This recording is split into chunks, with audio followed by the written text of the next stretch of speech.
तो क्या भूमिका रहेंगी आप? किंग मेकर रहेंगे। नहीं जाएंगे क्या आप? किंग मेकर रहेंगे। हम साफ कह रहे हैं कि हमें महायुति नहीं चाहिए। हमें भारतीय जनता पार्टी, एकनाथ शिंदे और अजीत पवार नहीं चाहिए। मैंने औरंगाबाद पूर्व औरंगाबाद ईस्ट कॉन्स्टिट्यूंसी से मैंने अपना पर्चा दाखिल किया हूँ।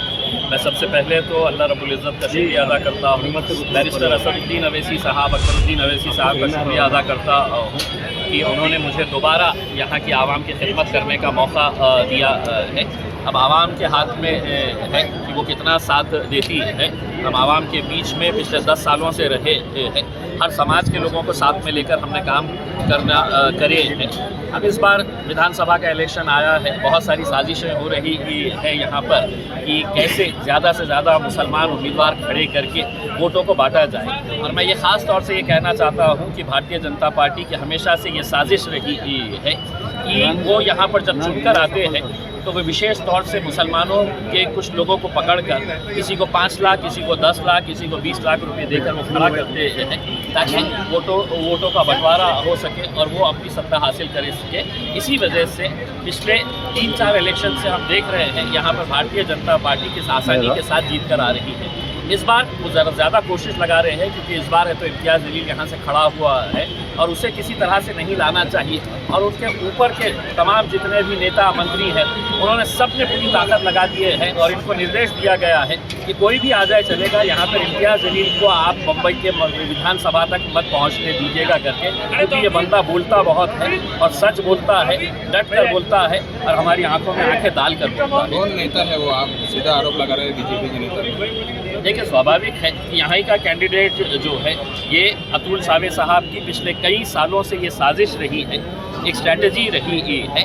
मेरे कितने ऐसे जान पहचान वाले लोग हैं जो मुझसे आकर कह रहे हैं कि साहब उनके लोग आए थे और उन्होंने कहा कि आप अगर खड़े रहना चाहते हैं तो हम आपको 5 लाख रुपये देंगे करके, किसी को 10 लाख रुपये देने की बात कही गई है। तो ये इस तरह का जो इलेक्शन जो चल रहा है, कहीं ना कहीं हम इलेक्शन कमीशन से ये अनुरोध करेंगे कि ये इलेक्शन को जो लोग धंधा बना लिए हैं, इलेक्शन का वक्त आया, पैसा कमा लो और पैसा कमा के है तो निकल जाओ, तो ये लोकतंत्र को कमज़ोर करने की एक साजिश है।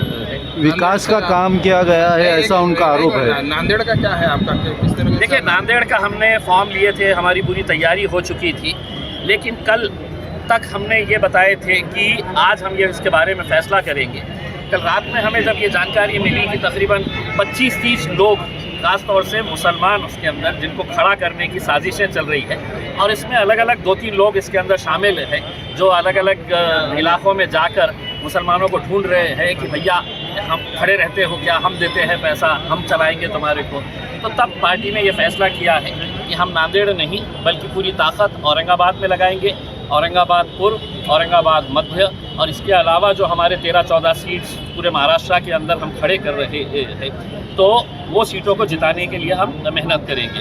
दूसरा ये है कि अब अगर इसके बाद किसी ने अगर हम पर ये इल्ज़ाम लगाया है कि MIM भारतीय जनता पार्टी की बी टीम है, तो हमारा जूता और उनका सर रहेगा, क्योंकि हम 288 सीटों के अंदर से 5 तक के भी हम सीट्स नहीं लड़ रहे हैं।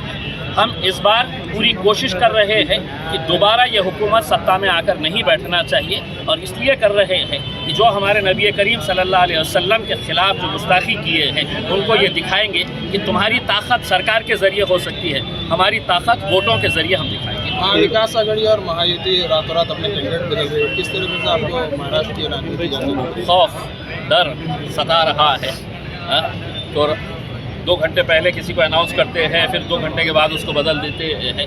ये सब साजिशें हो रही है और मैं आपको पूरी जिम्मेदारी के साथ ये कहता हूँ, इवन कांग्रेस के जो कैंडिडेट को बदला गया है वो यहाँ के एक मोटे नेता के दबाव में, जो कांग्रेस पार्टी का नहीं है बल्कि एक दूसरी पार्टी का नेता है, उसके दबाव के अंदर ये किया गया है। ठीक राजनीति है, सब अपने अपने खेल खेलते हैं, उन्होंने भी अपना खेल खेला है। जरांगे फैक्टर देखेंगे आपको मराठवाड़ा के अंदर 48 सीटों? यकीनन जरांगे फैक्टर लोकसभा के अंदर बहुत प्रभावी साबित हुआ था। जरांगे फैक्टर की वजह से आज देखें पूरे मराठवाड़ा के अंदर मराठा समाज के खासदार चुनकर आए थे, MP चुनकर आए थे और यकीनन अभी भी समाज उनके पीछे पूरी ताकत के साथ खड़ा हुआ है।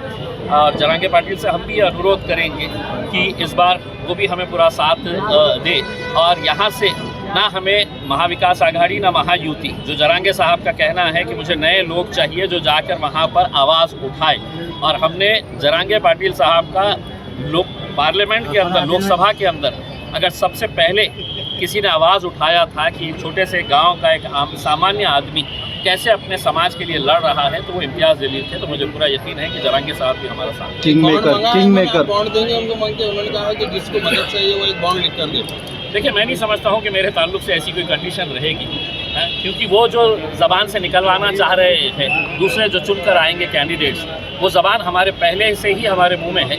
हमने लोकसभा के अंदर भी, हमने विधानसभा के अंदर भी वही स्टैंड लिया है।